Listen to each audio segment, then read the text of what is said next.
Hi, I'm Eric Rupzoff. I am in the Monday 10 a.m. lab section for ECE 102, spring semester 2020.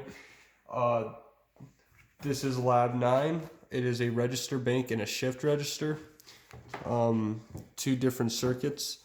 The first circuit I will be presenting is the register bank. It is controlled by 6 of the switches here to input a input a 6-bit number, and it has 4 switches for input enable and output enable. 2 for input enable, 2 for output enable. They are represented as 2-bit numbers so that I could store any number from registers 1 to register 3. To begin, I will demonstrate storing the value 1 into register 1.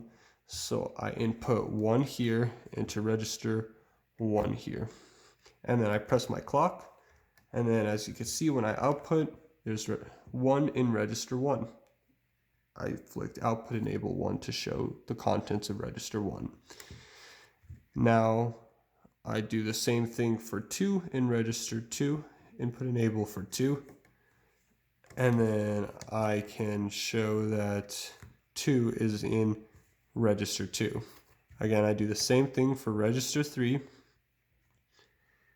input enable 3, press the clock. I'll put all these switches down, I can raise these switches, and as you can see, the value 3 is stored in register 3. It is also worth noting that I am displaying the outputs on my LEDs instead of my 7-segment display because my software and the ROM in my device weren't all compatible to make the ROM work smoothly. So here's the circuit being presented with LEDs as the output. Now for the final case, I am going to put the value from register, I'm going to shift register 1 data into register 3.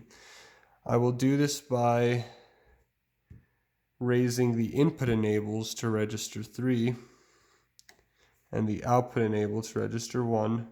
And as you can see, I shifted the data from register 1 to register 3 by outputting the contents from register 1 and inputting the contents of register 3. Now that moves the contents of register 1 into register 3, which displays the number 1. And there we have it. That is the circuit.